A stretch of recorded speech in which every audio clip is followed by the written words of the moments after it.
Yeah, I'd never guess. The old black guy eyeing a woman in black was shut down by old white, like a roller coaster.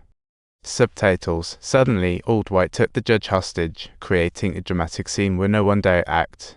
Subtitles. Turns out old white is a death row inmate. Today's his only chance to escape. There's hope outside, but after the radiation clears, he'll face death.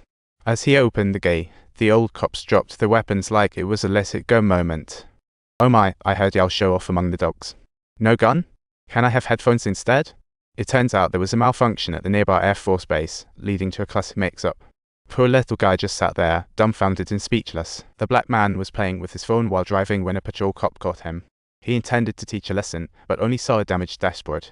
Suddenly, little black sensed something amiss in the car. His teammate discovered the man had been arrested for flyer trafficking, so they asked him to get out for inspection. As little black was about to check the dashboard, a puff of white smoke blasted him in the face. What an unexpected turn of events. But he brushed it off. Being a criminal caught in the act, there's really nothing he could say to defend himself against the law. Strangely, when they returned to the station, little black's silence turned lively, stunning everyone. Pez just asked him to write a simple report, and little black churned out over 10,000 words.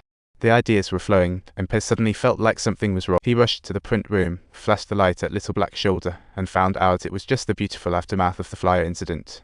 Soon after, little black looked in the mirror and freaked out seeing the powder around his eyes. Pez packed, holstered his gun, took little black to the hospital, and the sheriff said, "Don't run off.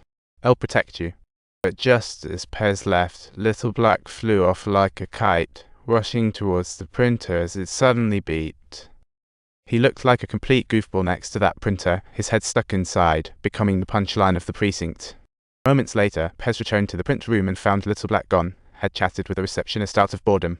Pez, frustrated, dragged him off to the hospital, where the doctor's face grew serious, hinting trouble.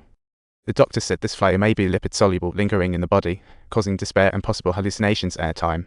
Forget even holding a gun, his career could be ruined. Pez turned around to see little black chatting with Hank and cursed under his breath. If found covered in flyer, there'd be no escape. Pez rushed after him like a protective hen. Hank wore a lost expression and, after a lengthy wait, the doctor brought the test results confirming that little black was in the clear. This minor hallucination would wear off quickly. Typically, that dose wouldn't cause such a big deal. Clearly, little black was just overly shocked or maybe allergic to it. No big deal, but that just triggered Hank's worst moment. Hank accidentally rear-ended a car ahead because he got distracted by a well-endowed beauty. It's always the little things. Luckily, nobody got hurt, but a cop rear-ending a civilian car is a total fiasco. His promotion dream just went up in smoke. At this moment, Little May remembered the clever idea and followed it to the repair shop, looking for the official in charge of the accident case. Subtitles. Little May mentioned that she hadn't noticed the brake lights of the vehicle ahead at the time and inquired whether he could assist in checking the other vehicle. Sure enough, her words had the desired effect, prompting the official to promptly open up the civilian car. The results showed that the brake light wires had been intentionally pulled off. This was definitely no ordinary traffic accident, but a black carted insurance. Besides, there's red silk in the trunk, not for flyer, but possibly bomb materials. Our victim's identity is complex.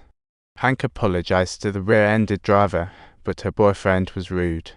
"How dare you mess with my girlfriend? You better pay up or else." Hank got even angrier and quickly left the scene. But Little May said there was a twist. Upon hearing someone was scamming a cop, Hank stormed into the hospital room, demanding to know why she did this. "We checked your car, and the wires for the brake lights were pulled off deliberately. That's what caused the accident." The woman just nodded sheepishly. Hank had plenty of tricks up his sleeve for people like her. He said, "You and your boyfriend could both be in trouble.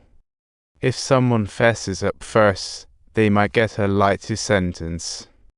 After pondering over it, she finally revealed the truth. Her boyfriend had been insane. Initially, they planned an insurance scam.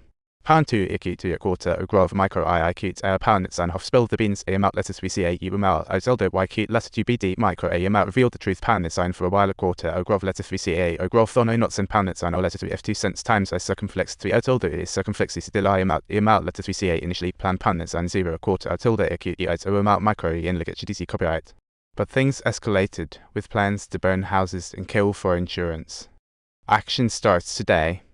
Meanwhile, the boyfriend sneaked after a woman to her car when a police car suddenly showed up, driven by a disguised Little May. It seems that if you walk by the river often, you're bound to get wet. This time, a seasoned scammer just fell right into the law's trap. On LA streets, a rookie cop said, "It's so peaceful today," startling the instructor into slamming the brakes and grabbing a bulletproof vest. He was right. Before patrolling, they got the street crime call. A young officer died. Subtitles: The bullet precisely bypassed the bulletproof vest and hit a vital area, with the target being an unregistered Maserati. The old cop and black sister took off right away but couldn't catch up to that sports car. By the time they found the car in the underground parking lot, the driver was long gone. The perpetrator had made a slick getaway.